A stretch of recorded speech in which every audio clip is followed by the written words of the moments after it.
Hello students, कैसे हो आप सब। आज अपना टॉपिक है ओमीय व अनओमीय युक्तियां। इन्हें अपने ओमीय व अनओमीय प्रतिरोध भी बोल सकते हैं। ठीक है, तो देखो नाम से पता चल रहा है, एक है ओमीय, एक है अनओमीय। ओमीय तो वे युक्तियां होगी जो ओम के नियम का क्या करेगी, पालन करेगी। ठीक है, और अनओमीय युक्तियां वे होगी जो ओम के नियम का पालन नहीं करेगी। और ओम का नियम क्या था, दोबारा बता देता हूं मैं आपको, कि किसी पदार्थ की अगर भौतिक अवस्थाएं जैसे ताप, क्षेत्रफल उसका स्थिर रहे तो उसके चालक के सिरों पर जो विभवांतर होगा वो विद्युत धारा के क्या होता है, समानुपाती होता है। ठीक है, अगर समानुपाती का चिन्ह हटाऊं तो यहां पे कांस्टेंट आ जाता है आर, जिसे चालक का क्या कहते हैं, प्रतिरोध कहते हैं। इतनी बात आपको मैंने पिछले लेक्चर में बताई थी। अगर मैं वी और आई के बीच में ग्राफ बनाऊं ओम के नियम के लिए, मान लो मैंने एक्स एक्सिस पे विभवांतर ले लिया और वाई एक्सिस पे क्या ले ली, विद्युत धारा ले ली, तो मेरे को मूल बिंदु पर एक सरल रेखा प्राप्त होती है, मूल बिंदु से एक।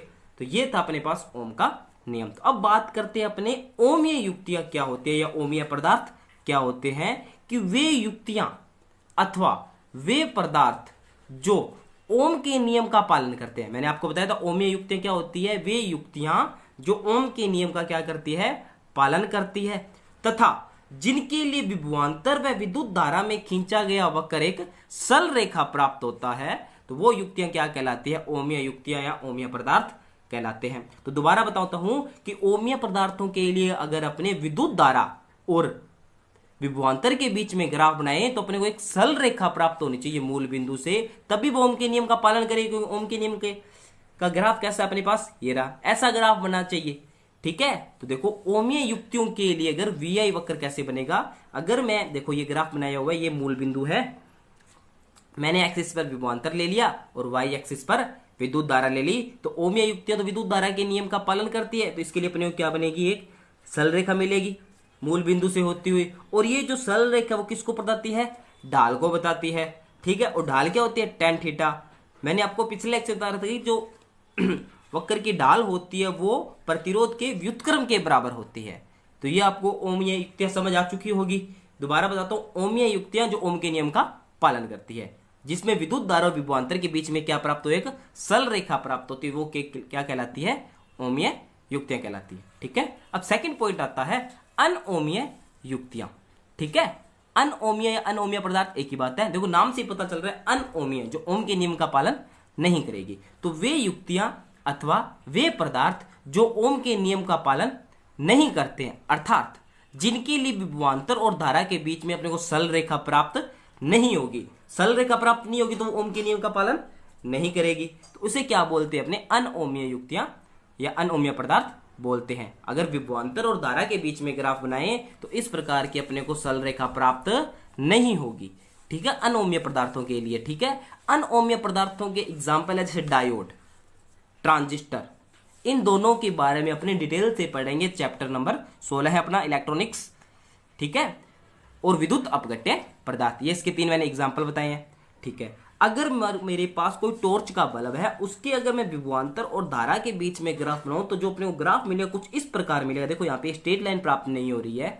ठीक है, और डायोड के लिए क्या होता है, विभवांतर और धारा के बीच में जो ग्राफ बनता है कुछ इस प्रकार बनता है। ये जो ग्राफ बने हुए हैं मैं आपको चैप्टर नंबर 16 में पूरी डिटेल से बताऊंगा कैसे ये ग्राफ बनते हैं विभवांतर और धारा के बीच में। अगर कोई विद्युत अपघट्य पदार्थ है तो वो जो ग्राफ होता है मूल बिंदु से स्टार्ट न होकर कुछ आगे से स्टार्ट होता है विद्युत अपघट्य पदार्थों के लिए। तो देखो इन तीनों ग्राफ में अपने को कोई भी जो ग्राफ है बिल्कुल सीधी रेखा प्राप्त नहीं हो रही है, तो ओम के नियम का पालन नहीं हो रहा है। तो ये था अपने पास ओमीय युक्तियां व अनओमीय युक्तियों पर।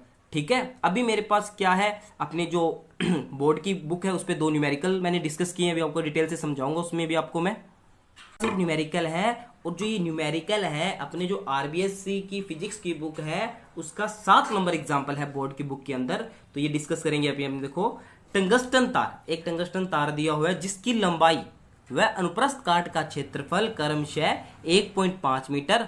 तो इसकी क्या है, तार की लंबाई है, और उसका क्षेत्रफल कितना दिया है, 0.60 इंटू 10 की पावर -6 मीटर स्क्वायर है। के सिरों पर 0.90 वोल्ट का विभवांतर आरोपित किया जाता है। एक तार है जिसके सिरों पर 0.90 वोल्ट का विभवांतर आरोपित किया जाता है। तो तार में प्रवाहित विद्युत धारा का मान ज्ञात करो। ठीक है, तो विद्युत धारा का मान मैं अगर ओम के नियम से निकालूं तो ओम का नियम क्या होता है, V बराबर आई आर। क्या निकालनी है मेरे को, विद्युत धारा निकालनी है, तो I बराबर में क्या लिख सकता हूं, V अपॉन में R। तो तार के सिरों पर विभवांतर कितना दिया हुआ है, 0.90 वोल्ट दिया हुआ है। अब देखते हैं R की वैल्यू। R की वैल्यू कैसे फाइंड करें, तो अपने पता है R इक्वल्स टू क्या होता है, रो इंटू एल अपॉन में ए। तार की लंबाई भी पता है अपने को, अनुप्रस्थ काट का क्षेत्रफल भी पता है और प्रतिरोधकता भी पता है, जिससे अपने R का मान निकाल सकते हैं। और इसमें फॉर्मूले पुट कर देंगे तो अपने को क्या मिल जाएगी, विद्युत धारा का मान मिल जाएगा। ठीक है, तो इसलिए टंगस्टन की प्रतिरोधकता मतलब रो का मान कितना दिया हुआ है, 5.6 इंटू 10 की पावर -8 ओम इंटू मीटर। तो अपने को दिया क्या हुआ है, तार की लंबाई 1.5 मीटर, क्षेत्रफल कितना है 0.60 इंटू 10 की पावर -6 मीटर, और टंगस्टन तार की प्रतिरोधकता कितनी दी हुई है, 5.6 इंटू 10 की पावर -8 ओम इंटू मीटर। तो सबसे पहले मैं यहाँ तार का प्रतिरोध निकालूंगा, R equals to rho into L upon में ए। तो रो की वैल्यू कितनी है, 5.6 इंटू 10 की पावर -8 इंटू में एल की वैल्यू 1.5 अपॉन में एरिया कितना दिया, 0.60 इंटू 10 की पावर -6। इन सभी वैल्यू को सोल्व करने के बाद जो मेरे पास प्रतिरोध आएगा वो कितना आएगा, 0.14 ओम। तो यहाँ पे अपने को रेजिस्टेंस पता लगा, मतलब प्रतिरोध की वैल्यू पता लगी, और V की वैल्यू पता है, तो अपने क्या कर सकते हैं, ओम के नियम से विद्युत धारा का मान निकाल सकते हैं। तो I बराबर क्या होता है, V अपॉन में R। V का मान कितना दिया है, 0.90 वोल्ट, वो मैंने यहाँ पुट कर दिया। और R की वैल्यू भी फाइंड की थी कितनी, 0.14 ओम। ठीक है, तो इस को सोल्व किया तो मेरे पास जो विद्युत धारा मिली है 6.43 एम्पियर। तो ये मेरे को रिजल्ट मिला है फाइनल, विद्युत धारा का मान टंगस्टन तार में। ठीक है, नेक्स्ट न्यूमेरिकल क्या है मेरे पास, देखो हाइड्रोजन परमाणु में एक इलेक्ट्रॉन किसी कक्षा में, एक हाइड्रोजन परमाणु है उसमें एक इलेक्ट्रॉन किसी कक्षा में जिसकी त्रिज्या 5.3 इंटू 10 की पावर -11 मीटर है। ठीक है, 2.2 इंटू 10 की पावर 6 मीटर पर सेकंड की चाल से क्या कर रहा है, चक्कर लगा रहा है। तो औसत विद्युत धारा ज्ञात करो, और अपने को पता है औसत विद्युत धारा क्या होती है, I equals to Q upon में T। इस फॉर्मूले से निकालना पड़ेगा। अब देखो Q मतलब इलेक्ट्रॉन पर आवेश कितना होता है, वो तो अपने को पता है कितना होता है, E इक्वल्स टू 1.6 इंटू 10 की पावर -19 कूलम।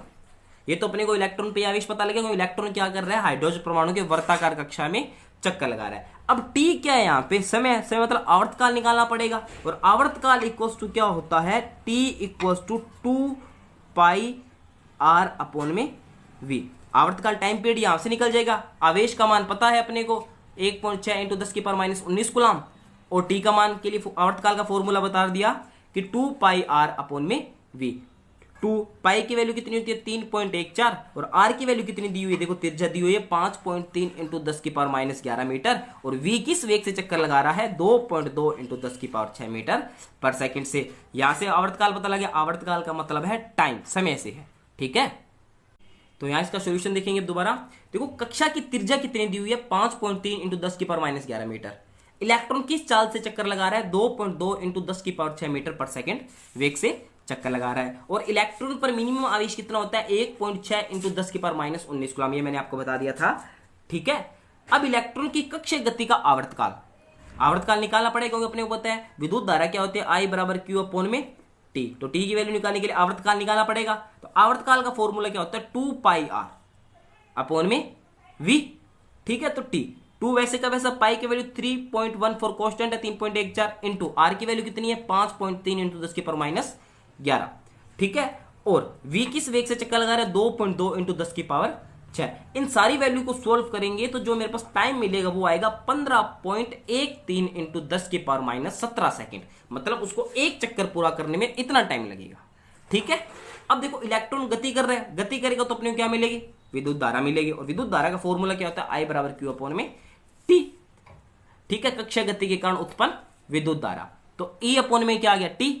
आवेश को मैंने क्या माना, E, और E की वैल्यू कितनी है, 1.6 इंटू 10 की पावर -19 कूलम, और T की मान कितना है अपने पास, 15.13 इंटू 10 की पावर 17। इन सारी वैल्यू को सोल्व करूंगा तो मेरे पास जो फाइनल रिजल्ट मिला है 1.06 इंटू 10⁻³ एम्पियर, क्योंकि विद्युत धारा का जो यूनिट होती है वो क्या होती है, एम्पियर होती है। तो 10⁻³ को मैं क्या लिख सकता हूं, मिली लिख सकता हूं। तो क्या आ गया, 1.06 मिली एम्पियर। तो ये था मेरे पास आज का टॉपिक, ओमीय व अनओमीय युक्तियां, और अपने 2 न्यूमेरिकल डिस्कस किए हैं। Thank you.